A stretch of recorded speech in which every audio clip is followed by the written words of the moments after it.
Doctor Baba Saheb Ambedkar open university.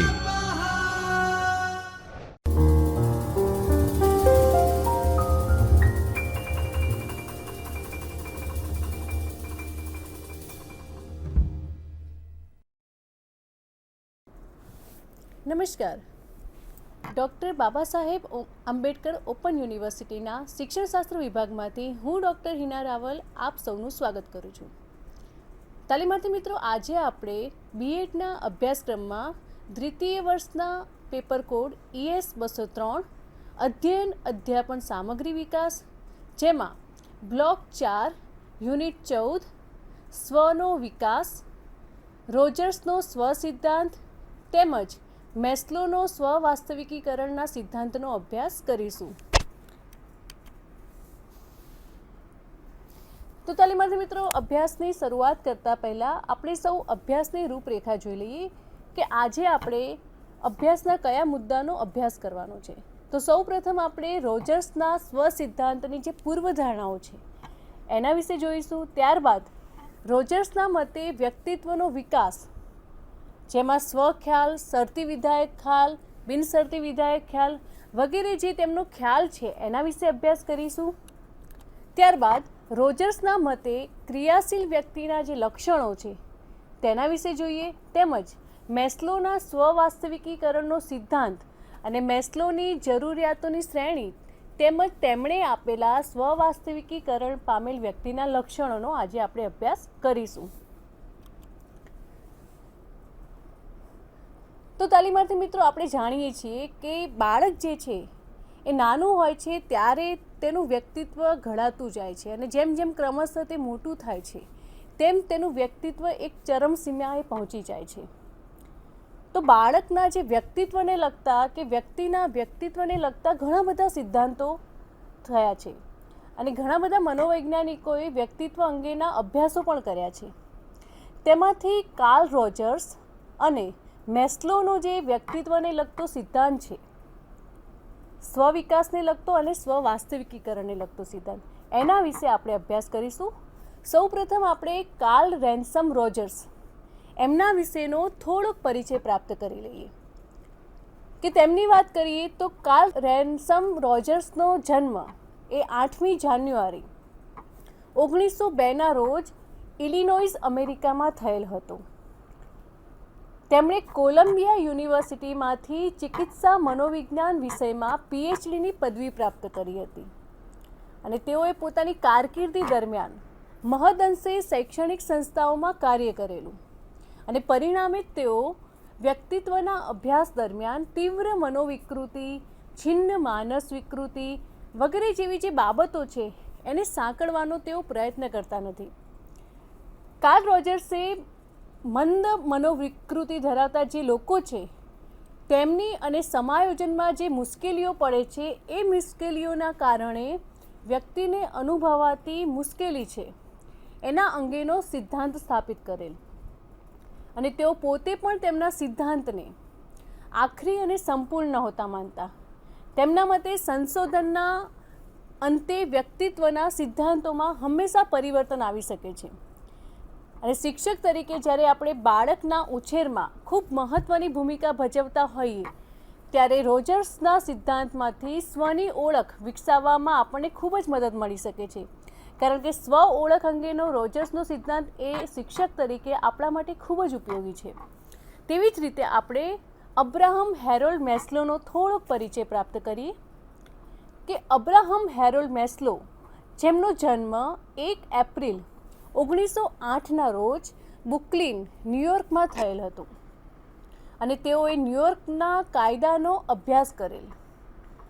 EL થોર્નડાઇક સાથેના પોતાના કાર્ય દરમિયાન તેઓને માનવીની જે જાતીયતા વિશેના જે સંશોધનો હોય એ કરવામાં એમને રસ જાગ્યો હતો અને 1943માં તેમણે તેમના અ થિયરી ઓફ હ્યુમન મોટિવેશન નામના એક અભ્યાસપત્રમાં માનવીની જે પાયાની જરૂરિયાતો હોય છે તે અંગેનો એક ખ્યાલ રજૂ કર્યો હતો અને તેના આધારે તેમણે પોતાના વ્યક્તિત્વના સિદ્ધાંતને સમજાવવાનો પ્રયત્ન કર્યો હતો.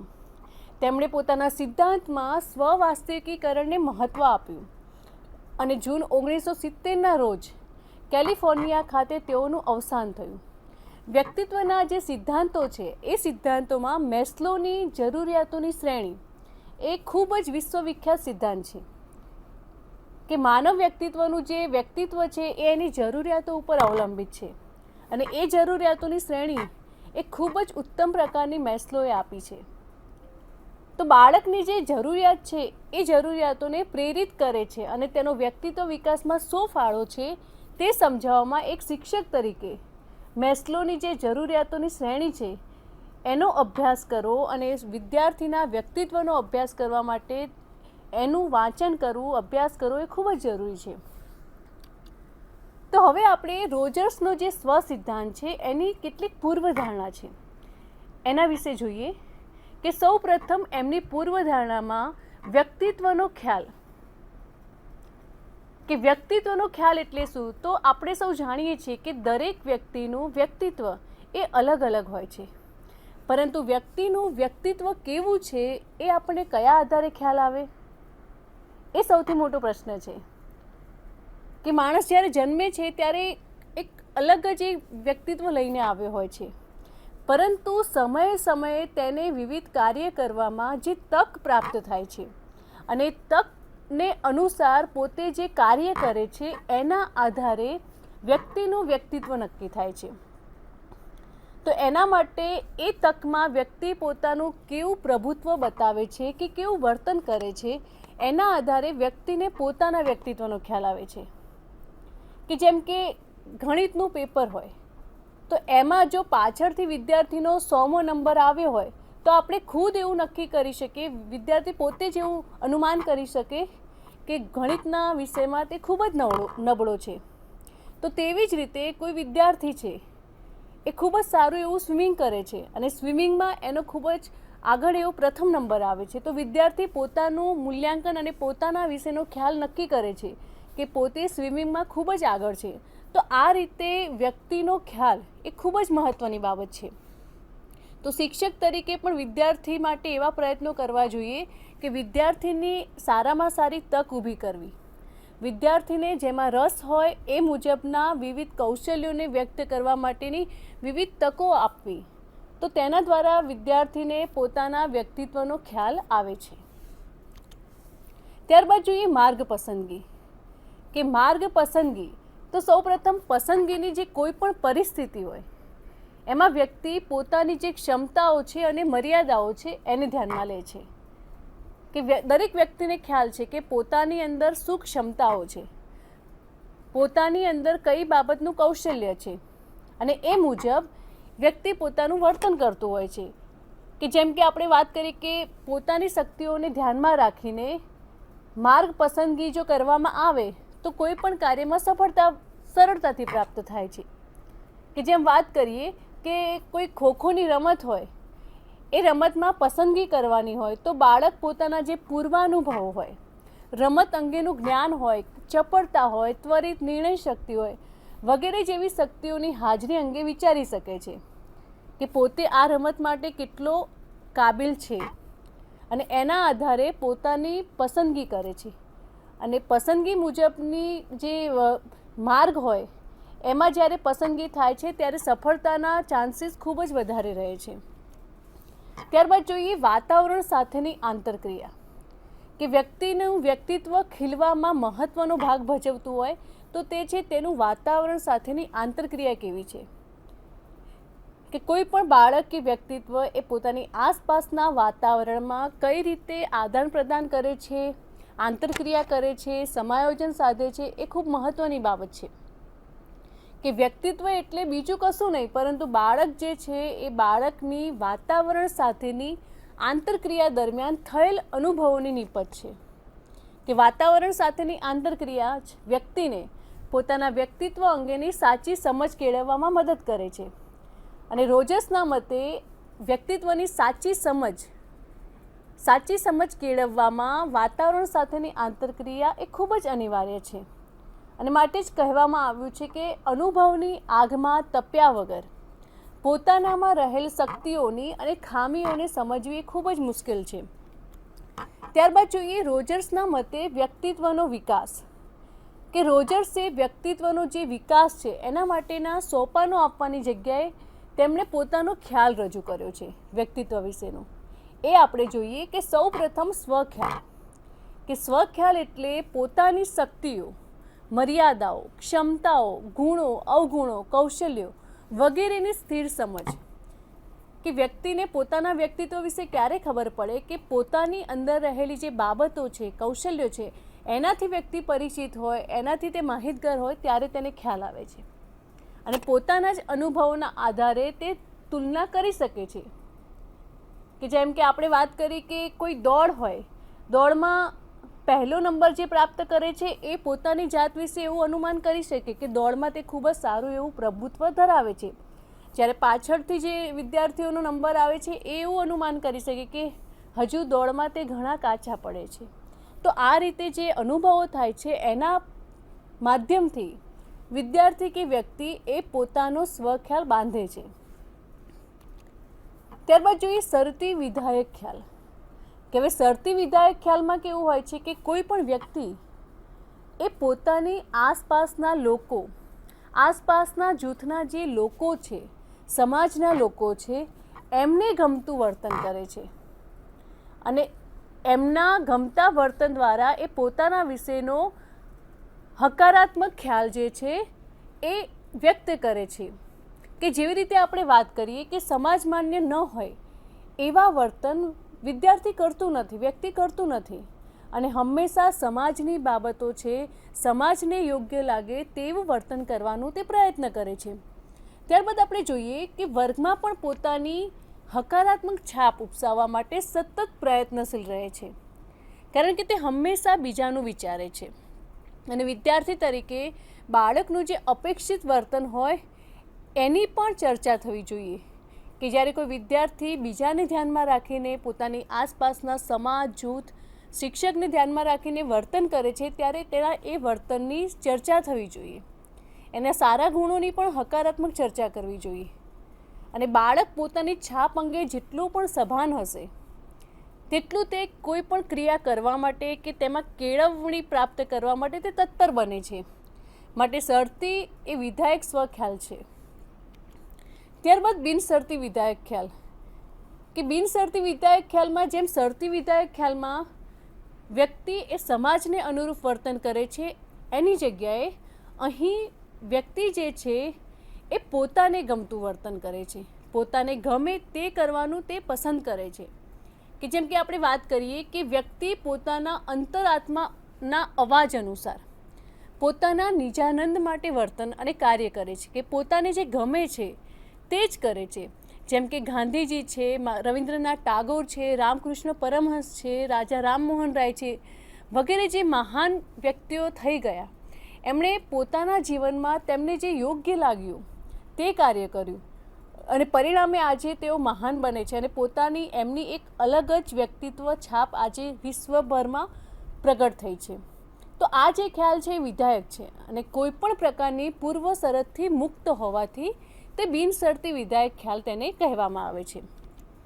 તેવી રીતે આપણે જોઈએ કે શરતી વિધાયક, કે શરતી વિધાયક સ્વખ્યાલ, કે વ્યક્તિનો જે સ્વખ્યાલ છે એ હંમેશા સાંદર્ભિક હોય છે.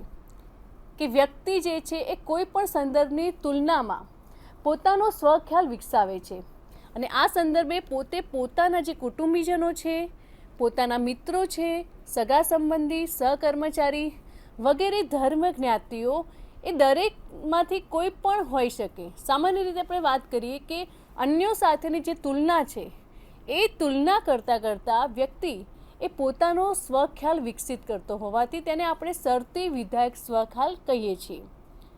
કે અન્ય લોકો દ્વારા જ્યારે તેને અનુમોદન મળે છે ત્યારબાદ પોતાના વર્તનને તે વિધાયક ખ્યાલ તરીકે સ્વીકારે છે અને રોજર્સ જે છે એ આવા ખ્યાલને શરતી વિધાયક સ્વખ્યાલ કહે છે. ત્યારબાદ જોઈએ વાસ્તવિક અને આદર્શ સ્વ. કે હવે સ્વની બાબતમાં પણ અલગ અલગનું આપણને પ્રકાર જોવા મળે છે. કે વાસ્તવિક સ્વ, કે વ્યક્તિ હંમેશા જ્યારે આદર્શની શોધમાં વર્તમાનમાં સતત પ્રયત્ન કર્યા કરે છે, કે શરૂઆતથી જ સ્વવાસ્તવિકીકરણના સ્તર સુધી પહોંચવા મથ્યા કરે છે. સમાજની જે અપેક્ષાઓ છે એ અપેક્ષાઓની પૂર્તિ કરતાં ક્યારેક વ્યક્તિ પોતાના નિજાનંદનું પણ સાંભળવા પ્રેરાય છે કે અહીં વ્યક્તિ બંને પ્રકારના જે શોખ છે એ પૂરા કરે છે કે જો વ્યક્તિને પોતાના નિજાનંદ અનુસાર કાર્ય કરવા માટેની અનુકૂળ પરિસ્થિતિ મળી જાય તો વ્યક્તિ એ સફળતાપૂર્વક સ્વવાસ્તવિકીકરણ કરે છે. કે અહીં આપણે વાત કરીએ કે જે સ્વનો વિકાસ છે એ વાસ્તવિક સ્વનો વિકાસ કહી શકાય કે વ્યક્તિ પોતાની ઈચ્છા પ્રમાણેનું અને સમાજની ગમે તેવું વર્તન કરે છે ત્યારે આ પ્રકારનો વાસ્તવિક સ્વ સદાયો કહેવાય.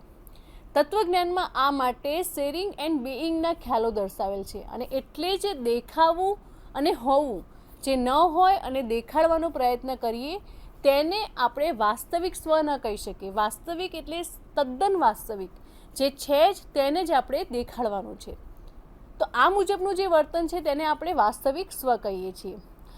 આદર્શ એ સમાજ દ્વારા ઊભો કરાયેલો ખ્યાલ છે કે જો કોઈ વ્યક્તિ છે એ સ્વ વાસ્તવિકીકરણ માટે સમાજની જે આદર્શ અપેક્ષાઓ છે એ અપેક્ષાઓને ધ્યાનમાં રાખીને સ્વખ્યાલનો વિકાસ કરે છે તો તેના માટે તે આદર્શ સ્વખ્યાલ બની જાય છે. જેમ કે આપણે સમાજમાં ઘણા બધા વ્યક્તિઓ એવા જોઈએ છીએ કે જેઓ ખૂબ જ પ્રામાણિક હોય છે, દરેક કામમાં ક્યારેય લાંચ રૂશ્વત નથી લેતા. તો આવા વાતાવરણની વચ્ચે રહ્યા હોવા છતાં પણ વ્યક્તિ પોતાનો જે આદર્શ છે એને છોડતો નથી. તો આ રીતે વ્યક્તિ પોતાના આદર્શનો સ્વીકાર કરે છે તો જેને આપણે આદર્શ કહીશું. હવે આ જે આદર્શ છે એ સમાજ માન્ય આદર્શોનું વહન અને સાંસ્કૃતિક તેમજ વ્યક્તિગત મૂલ્યોના જતન માટે આ પ્રકારના ખ્યાલનો વિકાસ કરવા માટે શિક્ષકે શું કરવું જોઈએ? તો શિક્ષકે આના માટે અભ્યાસક્રમને તેની સાથે વણી લેવો જરૂરી છે. કે આપણે જોઈશું કે બાળકો જ્યારે નાના હોય છે ત્યારથી વર્ગખંડના અધ્યાપન દરમિયાન શિક્ષકે અભ્યાસક્રમના વિષયવસ્તુની સાથે સાથે જીવનમાં મહત્ત્વની કેટલીક જે નૈતિક બાબતો છે, મૂલ્યો છે, એનો પણ સાથે સાથે અભ્યાસ કરાવવાનો છે, જેને આપણે મૂલ્યલક્ષી શિક્ષણ પણ કહી શકીએ. તો આ રીતે મૂલ્યોનું ઘડતર થયા કરે છે અને પરિણામે વ્યક્તિની અંદર ભવિષ્યમાં આદર્શનો વિકાસ થવાની જે સંભાવના છે એ ખૂબ જ વધી જાય છે. ત્યારબાદ આપણે જોઈએ કે અસમતાની વિભાવના કે વાસ્તવિક સ્વ અને આદર્શ સ્વ વચ્ચેનો જે તફાવત છે એ રોજર્સને અસમતા તરીકે ઓળખાવે છે કે સમાજનો જે આદર્શ સ્વ સાથે પોતાના વાસ્તવિક સ્વના ખ્યાલની તુલના કરતાં જો કોઈ પણ જાતનો ભેદ જોવા મળશે તો તે ખ્યાલ એ અસમતાના ખ્યાલને જન્મ આપે છે કે સમાજના આદર્શ અનુસાર પોતાનો સ્વ હશે તો સમતાનો ખ્યાલ વિકસે છે. જેમ કે સમાજમાં વડીલોનું માન જાળવવું એ આદર્શ હોય અને પોતે તેનાથી વિરુદ્ધ વર્તન કરી બેસે અને તેના મનમાં અસમતાનો ખ્યાલ જન્મે છે અને પોતાનામાં ઉણપ હોવાની જે હીન ભાવના પેદા થાય છે તેને આપણે અસમતાનો ખ્યાલ મનોવિકૃતિમાં પરિણમ્યો એવું કહીએ છીએ. કે આદર્શ અને વાસ્તવ વચ્ચેની આ જે લડાઈ છે એ લડાઈમાં બાળકમાં આ પ્રકારની મનોવિકૃતિ જન્મે છે. ત્યારબાદ આપણે જોઈએ સ્વવાસ્તવિકીકરણનો ખ્યાલ કે સ્વવાસ્તવિકીકરણ એટલે વ્યક્તિમાં રહેલી અનન્યતા એટલે કે તમામ સુસુપ્ત શક્તિઓને સંપૂર્ણ રીતે આવિષ્કૃત કરવાની પ્રક્રિયા. કે ભારતીય શાસ્ત્રોમાં પણ આપણે જોઈએ છીએ કે કેળવણીને બાળકમાં પ્રથમથી જ રહેલ પૂર્ણતાનો ઓળખ કરવી એ અનિવાર્ય છે અને આ બાદ પોતે ઓળખેલ શક્તિઓનો ઉપયોગ કઈ રીતે કરી શકાય અને એના માટે જે વિવિધ રસ્તાઓ અને પરિસ્થિતિઓ છે એને શોધીને જે તે શક્તિઓને કામે લગાડવી ખૂબ જ જરૂરી છે. ઘણી વખત પોતાનામાં રહેલી જે સુસુપ્ત શક્તિઓ હોય, જે વિવિધ કૌશલ્ય હોય છે, એ શક્તિઓનો અણસાર એ ઘણીવાર વ્યક્તિને આવતા રહે છે અને અવારનવાર એના મનમાં એ વિચાર પ્રગટતો રહે છે. પરંતુ જો તેને યોગ્ય પરિસ્થિતિઓમાં તે વિચાર કામે ન લગાડતા આવડે તો તેનો સંપૂર્ણ આવિષ્કૃત થતો હોય છે. કે પોતાનામાં જે આવડત છે, કૌશલ્યો છે, એને જ્યારે પણ તક મળે ત્યારે તેને પ્રગટ કરવી જોઈએ અને એ સમયે જો આપણે તેનો પ્રગટ નથી કરતા તો તે તદ્દન સુસુપ્ત અવસ્થામાં જતી રહે છે. અને આ જે બંને બાબતો છે એ સંકલન એ વ્યક્તિને પરમ આનંદ અને સંતોષ આપે છે કે ગમતું કાર્ય કરવા માટે આપણને કોઈ તક મળે છે તો ગમતું કાર્ય કરવાની જે ઓપોર્ચ્યુનિટી મળે છે એનો આનંદ એ ખૂબ જ મહત્ત્વનો છે અને તેવી જ રીતે તેમાં જ વ્યક્તિનું સ્વવાસ્તવિકીકરણ શક્ય બને છે કે ભગવાને ઘણા બધા પ્રકારના મનુષ્ય બનાવ્યા છે અને ઘણા બધા મનુષ્યમાં ઘણા બધા કૌશલ્ય હોય છે, પરંતુ એ કૌશલ્યને આપણે યોગ્ય જગ્યાએ અભિવ્યક્ત ન કરીએ તો એ કૌશલ્યો અંદરને અંદર દબાઈ જાય છે અને આપણું જે સ્વવાસ્તવિકીકરણ પોતે શું છીએ એ વિશેની જે સંકલ્પના છે એ અસ્પષ્ટ બની જાય છે. માટે આપણા કૌશલ્યને લગતું તેમજ વિદ્યાર્થીઓના પણ કૌશલ્યને લગતી જે પણ તક શિક્ષક તરીકે આપણે આપી શકીએ તે આપવાના ખૂબ જ પ્રયત્નો કરવા જોઈએ. રોજર્સ જે છે એમના મતે કે દરેક વ્યક્તિ આ બંને કાર્યનું યોગ્ય સંકલન કરવા માટેના પ્રયત્નો કરે જ છે અને વ્યક્તિના દરેક પ્રયત્નો એ સ્વવાસ્તવિકીકરણ માટેના જ હોય છે. તો રોજર્સ અને મેસ્લોમાં આ બાબતે ભેદ જોવા મળે છે. મેસ્લો આ બાબતે એવું કહે છે કે સ્વવાસ્તવિકીકરણ સુધી પહોંચતા અગાઉ કેટલીક જે પ્રાથમિક જરૂરિયાતો છે એને પૂર્ણ કરવી અનિવાર્ય છે, જ્યારે રોજર્સ એવું કહે છે કે વ્યક્તિના દરેક પ્રયત્નો સ્વવાસ્તવિકીકરણ માટેના હોય છે. તો રોજર્સ અને મેસ્લોના સ્વવાસ્તવિકીકરણનો જે મત છે એમાં કેટલોક ભેદ છે. ત્યારબાદ સ્વસાતત્યનો ખ્યાલ કે સ્વસાતત્ય એટલે પોતાના વિશે જે સ્વ ખ્યાલ છે એને ટકાવી રાખવો, કે હવે વ્યક્તિ તરીકે આપણે પોતાના વિશેનો એક ખ્યાલ નક્કી કરી લીધો પણ તેને આપણે કેટલા અંશે ટકાવી રાખીએ છીએ એ પણ એટલું જ મહત્ત્વનું છે. રોજર્સના મતે જ્યારે વ્યક્તિ પોતાના સ્વખ્યાલનું નિર્માણ કરે છે ત્યારે તેને ટકાવી રાખવા માટે ખૂબ જ મહેનત કરે છે, ખૂબ જ પ્રયત્નો કરે છે. જેમ કે તમારો સ્વખ્યાલ હોય કે હું ક્યારેય કોઈને મદદ કરવામાં ના નહીં પાડું, તો તમે કોઈ પણ સંજોગોમાં પોતાનામાં આ સ્વખ્યાલને જાળવવાનો પ્રયત્ન કરો જ છો અને તે માટે તમે પોતાના સમય, શરીર અને આર્થિક બાબતોને પણ ધ્યાનમાં ન લો તેમ બની શકે છે. તો આ રીતે આપણે પોતાના સ્વખ્યાલને ટકાવી રાખીએ છીએ. બાળકનો પોતાનો જે સ્વખ્યાલ છે એ સ્વખ્યાલ બંધાય એટલે શિક્ષકે તેનું જે સાતત્ય છે એના માટે પ્રોત્સાહિત કરવા જોઈએ. જેમ કે તું તો દરરોજ નિયમિત ગ્રુપ કાર્ય કરે છે તો તેમજ તું તો હંમેશા જાત મહેનતે પરીક્ષામાં લખે છે, ખૂબ જ મહેનત કરે છે, તો આ પ્રકારના જે પ્રોત્સાહક શબ્દો છે એ વિદ્યાર્થીની અંદર પોતાનો જે સ્વખ્યાલ છે એને ટકાવી રાખવા માટે પ્રેરણા આપે છે. તો શિક્ષકે આ પણ કાર્ય ખૂબ જ ઉમદા રીતે કરવું જોઈએ.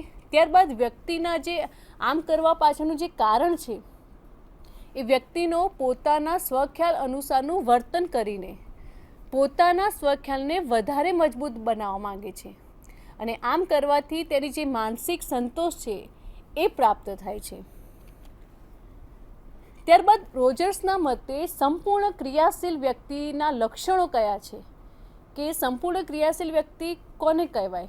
તો સૌપ્રથમ છે અનુભવો તરફનો અભિગમ, કે અભિગમ એ અનુભવની નિપજ સુનિશ્ચિત કરે છે કે કોઈ પણ વ્યક્તિ કોઈ પણ બાબત પ્રત્યે, કોઈ પણ સિદ્ધાંત પ્રત્યે પોતાનો અભિગમ વ્યક્ત કરે છે તો તે પોતાને થયેલા અનુભવોના આધારે, કે અનુભવોના આધારે જ આપણે કોઈ વિચાર ઉપર કે કોઈ નિર્ણય કે નિયમ ઉપર આપણે જઈએ છીએ અને આ જે અનુભવો છે એ પ્રત્યેનો અભિગમ જે છે એ ખુલ્લાપણું ધરાવતો હોય તો તેમાં રહેલ જે લાગણીઓ છે અને વિચારો છે એની સમજ સ્પષ્ટ બને છે. આનો અર્થ આપણે એવો કરી શકીએ કે પોતાની જ લાગણીઓ છે અને વાસ્તવિકતાને સ્વીકારવાનું વ્યક્તિનું વલણ એટલે અનુભવો પ્રત્યે ખુલ્લાપણો ધરાવતો અભિગમ. હવે આવું જે ખુલ્લાપણું ધરાવતો અભિગમ ન ધરાવનાર જે વ્યક્તિ છે એ અનુભવમાંથી કોઈ પણ બોધપાઠ લઈ શકતો નથી અને પરિણામે તે સ્વવાસ્તવિકીકરણ તરફનો માર્ગ તેને માટે મુશ્કેલ બની જાય છે.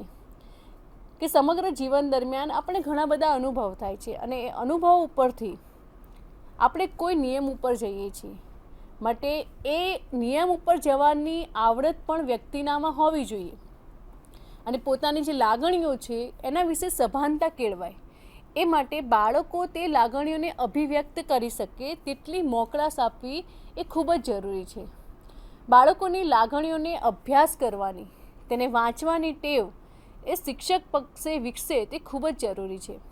એક શિક્ષક તરીકે આપણે એ ધ્યાન રાખવું જોઈએ કે બાળકની જે લાગણી છે એની સંવેદનાને સમજવી જોઈએ અને એના આધારે વિદ્યાર્થી સાથે શિક્ષકે વર્તન કરવું જોઈએ. ત્યારબાદ આત્મવિશ્વાસ, કે સંપૂર્ણ રીતે ક્રિયાશીલ જે વ્યક્તિ છે એને હંમેશા પોતાની જાત પર ખૂબ જ વિશ્વાસ હોય છે, આત્મવિશ્વાસ હોય છે અને પોતાની જે લાગણીઓ છે અને સ્વખ્યાલ છે એ અંગેની તેમની સ્પષ્ટતા એ તેમાં ખૂબ જ મહત્ત્વની ભૂમિકા ભજવે છે. કે કોઈ પણ કાર્ય કરવું હોય તો એના વિશે આપણો જે વિશ્વાસ છે એ કાર્ય ઉપર ખૂબ અસર કરે છે. કે કઈ પરિસ્થિતિમાં કેવું વર્તન કરવું, કેવા પ્રકારનો નિર્ણય લેવો, એ દરેક બાબતમાં આત્મવિશ્વાસ હોવો એ ખૂબ મહત્ત્વનું છે. કે સમાજના જે રૂઢિગત અને પ્રણાલીગત નિયમો હોય છે એ નિયમો ઉપર આંધળો વિશ્વાસ મૂકી વર્તન કરતા નથી, પરંતુ એ પોતાની સૂઝ અનુસાર યોગ્ય નિર્ણય લે છે અને પોતાનો વિચાર વ્યક્ત કરે છે. ત્યારબાદ વર્તમાન કેન્દ્રી, કે કહેવાય છે કે ભૂતકાળ અને ભવિષ્યને કોઈ રોકી શકતું નથી, પરંતુ એક વર્તમાન જ એવું છે કે જે આપણા નિયંત્રણમાં છે, કે વર્તમાનમાં આપણે ધારીએ તે કરી શકીએ છીએ. માટે વર્તમાનને અસ્તિત્વમાન કહ્યું છે. કે સંપૂર્ણ રીતે જે ક્રિયાશીલ વ્યક્તિ છે એ વ્યક્તિ વર્તમાનમાં જીવે છે અને તેના વર્તમાન ઉપર ભૂતકાળના બોધનો ઉપયોગ કરીને તે વર્તમાનને વધારે ફળદાયી બનાવે છે. કે શિક્ષક જે છે એ બાળકને વર્તમાનની જરૂરિયાતો અંગે સભાન કરે છે અને એના માટે હંમેશા સજાગ રહે છે. કે અઠવાડિયે તેમને કેટલું ગૃહ કાર્ય મળ્યું છે, તમારી રજાઓ કેટલી છે, તમારા ઘરમાં કોઈ પ્રસંગમાં જવાનું છે, તમારું શનિવાર અને રવિવારનું આયોજન શું છે, એ પ્રકારની જે પ્રવૃત્તિ છે એના દ્વારા શિક્ષક વિદ્યાર્થીઓને ક્રિયાશીલ રહેવા માટે એક મહાવરો પૂરો પાડે છે. ત્યારબાદ આપણે જોઈએ કે સ્વતંત્ર પસંદગી, કે સંપૂર્ણ જે ક્રિયાશીલ વ્યક્તિ છે એની પસંદગી વિસ્તાર બહોળો હોય છે અને હંમેશા પોતાના વિચારો મુજબની પસંદગી કરતો હોય છે. ત્યારબાદ સર્જનાત્મકતા. હવે સર્જનાત્મકતા એ ક્રિયાશીલ વ્યક્તિનું આગવું લક્ષણ છે અને તેઓ પોતાનો જે સંતોષ છે ઉપરાંત અન્યોને સંતોષ આપવાનો પ્રયત્ન કરે છે. કે આપણે જોઈશું કે કવિ જે છે, કવિ એ હંમેશા પોતાના આનંદ માટે કંઈક લખે છે અને એ આનંદમાં એ કંઈક નવું સર્જન કરે છે. તો આ સર્જનાત્મકતાનું ઉત્તમ ઉદાહરણ છે. હવે આ જે સંતોષ છે એ પ્રાપ્ત કરીને સ્વવાસ્તવિકીકરણ તરફ આગળ વધી શકાય છે. ત્યારબાદ હવે આપણે જોઈએ મેસ્લોનો સ્વવાસ્તવિકીકરણનો સિદ્ધાંત. કે મેસ્લોએ જે પોતાનો સિદ્ધાંત આપ્યો છે એ જરૂરિયાતોને મહત્ત્વ આપીને સિદ્ધાંત આપ્યો છે. કે મેસ્લોએ પોતાનો જે સિદ્ધાંત છે એ સિદ્ધાંતને 5 જરૂરિયાતોમાં વર્ગીકૃત કર્યો છે. તેની કક્ષાઓ હોય છે અને નીચેથી શરૂઆત કરીને ઉપર સુધી ક્રમિક રીતે એ કક્ષાઓમાં તે વર્ગીકૃત છે. અને એક જરૂરિયાત સંતોષાય ત્યારબાદ બીજી જરૂરિયાત સંતોષાય છે, ત્યારબાદ ત્રીજી જરૂરિયાત સંતોષાય છે, એમ ક્રમિક જરૂરિયાતોની પૂર્તિ ઉપર એમણે ધ્યાન આપ્યું છે. કે અહીં આપણે જોઈએ કે મેસ્લોએ આ મુજબનો જરૂરિયાતોનો શંકુ આપણને આપ્યો છે. કે અહીં આપણે જોઈશું કે સૌ પ્રથમ આપણે નીચેથી શરૂઆત કરીએ તો સૌ પ્રથમ વ્યક્તિની શારીરિક જરૂરિયાત હોય છે. ત્યારબાદ શારીરિક જરૂરિયાત સંતોષાયા પછી રક્ષણની એટલે કે સલામતીની જરૂરિયાત, સલામતીની જરૂરિયાત સંતોષાયા બાદ પ્રેમની જરૂરિયાત, પ્રેમની જરૂરિયાત સંતોષાયા બાદ સ્વમાનની જરૂરિયાત. આ જે 4 જરૂરિયાત છે એ ન્યૂનતા જરૂરિયાત છે, એટલે પ્રાથમિક પ્રકારની જરૂરિયાત કહી શકાય. અને જ્યારે આ 4 જરૂરિયાતો સંતોષાય છે ત્યારે સૌથી ઉચ્ચ કક્ષાએ સ્વવાસ્તવિકીકરણની જરૂરિયાત આવે છે.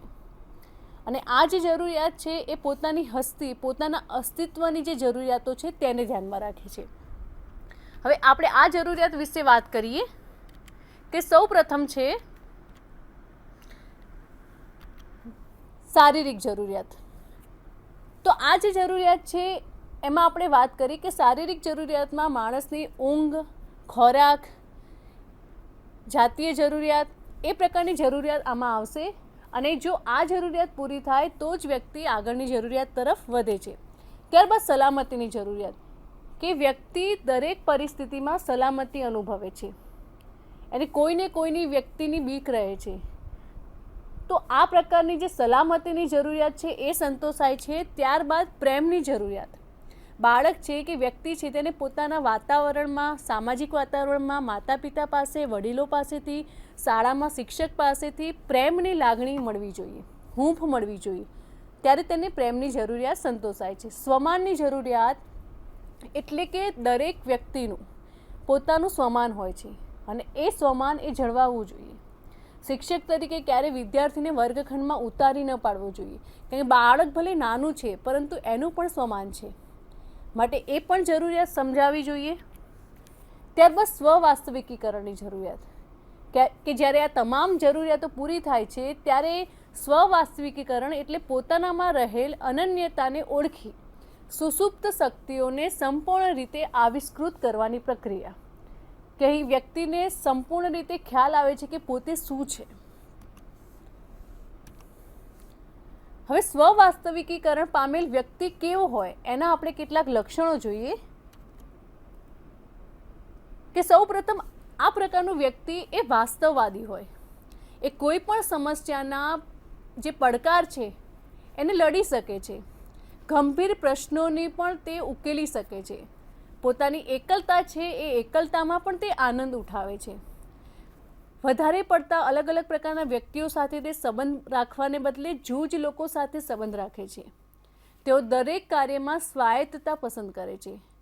તેઓ સામાજિક દબાણની ચિંતા કરતા નથી, રમૂજ વૃત્તિ ધરાવે છે અને તે માટે પોતાની મસ્કરી પણ કરી લે છે. સામેની વ્યક્તિઓને જેવી છે તેવી સ્વીકારે છે અને તેઓ બીજાનામાં પરિવર્તન લાવવાના પ્રયત્નો કરતા નથી. તેઓનામાં બનાવટ હોતી નથી અને તેઓ તે દેખાવાનો પણ પ્રયત્ન કરતા નથી. ત્યારબાદ તેઓ હંમેશા સાદગીમાં માને છે. માનવતાવાદી તેમનો અભિગમ હોય છે, અન્યોની કદર કરે છે, નૈતિકતા જોવા મળે છે, આચાર સંહિતાનું પાલન કરે છે, કોઈ પણ વસ્તુ હોય એનું બારીકાઈથી નિરીક્ષણ કરે છે અને વ્યક્તિઓ કરતાં વધારે અનુભવો મેળવવાની તેમની વૃત્તિ હોય છે. ત્યારે આ પ્રકારની જે વ્યક્તિ છે એમની નબળાઈઓ, તો આ વ્યક્તિ એ અવાસ્તવિક ચિંતા અને અપરાધ ભાવથી પીડાય છે, પરંતુ આ ચિંતા કે અપરાધ ભાવ મનોવિકૃતિ ધરાવતા વ્યક્તિઓમાં જોવા મળે છે. તેવું જ નથી હોતું. તેઓને તેમના કામ અંગેની ચિંતા હોય છે અને જો સફળતા ન મળે ત્યારે પ્રયત્નોમાં રહી ગયેલ ખામીઓનો અપરાધ ભાવ જોવા મળે છે. આ પ્રકારની જે વ્યક્તિ છે કેટલીક વાર ભૂલકણી હોય છે. અચાનક ક્યારેક તેમનામાં નિષ્ઠુરતા પણ આવી જાય છે, ક્યારેક તે અન્યને અકળાવી મૂકી દે તેવી પણ શાંત પ્રકૃતિ તેઓ ધરાવે છે. ઘણી વખત તેઓ અચાનક જ તેમની વિનોદ જે વૃત્તિ છે, મજાકી જે સ્વભાવ છે એના ઉપર નિયંત્રણ પણ મૂકી દે છે. તો આ રીતે આપણે વાત કરી કે સ્વવાસ્તવિકીકરણ એક રોજર્સ અને મેસ્લો એ બંને આ જે સિદ્ધાંત છે એમાં ખૂબ જ મહત્ત્વનું કાર્ય કર્યું છે. બંને સ્વવાસ્તવિકીકરણને વધારે મહત્ત્વ આપ્યું છે. માત્ર મેસ્લોએ તેની જરૂરિયાતોને વધારે પ્રાધાન્ય આપ્યું છે, કારણ કે વ્યક્તિ માટે પોતાના સ્વખ્યાલને વિકસાવવો એ ખૂબ જ જરૂરી છે અને માટે જ સ્વવાસ્તવિકીકરણ એ ખૂબ જ ઉત્તમ ખ્યાલ છે. તો આ એકમના સ્વાધ્યાયના પ્રશ્નો આપણે જોઈએ કે સૌપ્રથમ છે સ્વખ્યાલ એટલે શું. બીજો પ્રશ્ન છે આદર્શ અને વાસ્તવિક સ્વ વચ્ચેનો તફાવત આપો. ત્રીજો પ્રશ્ન છે અસમરૂપતા એટલે શું. 4 નંબર સ્વવાસ્તવિકીકરણ એટલે શું. 5 સર્જનાત્મકતા એટલે શું અને તેના પર કયા પરિબળોની અસર થાય છે. તો તાલીમાર્થી મિત્રો, આજે આપણે યુનિટ 14માં સ્વનો વિકાસ, જેમાં સ્વ વિકાસ અંગેનો સિદ્ધાંત, સ્વવાસ્તવિકીકરણ અંગેનો સિદ્ધાંત, રોજર્સ અને મેસ્લોએ જે સિદ્ધાંત આપ્યા છે એના વિશેનો આપણે વિગતે અભ્યાસ કર્યો. હવે પછીના લેક્ચરમાં એક નવા જ મુદ્દા સાથે આપણે સૌ ફરી મળીશું. ધન્યવાદ. स्वाध्यायः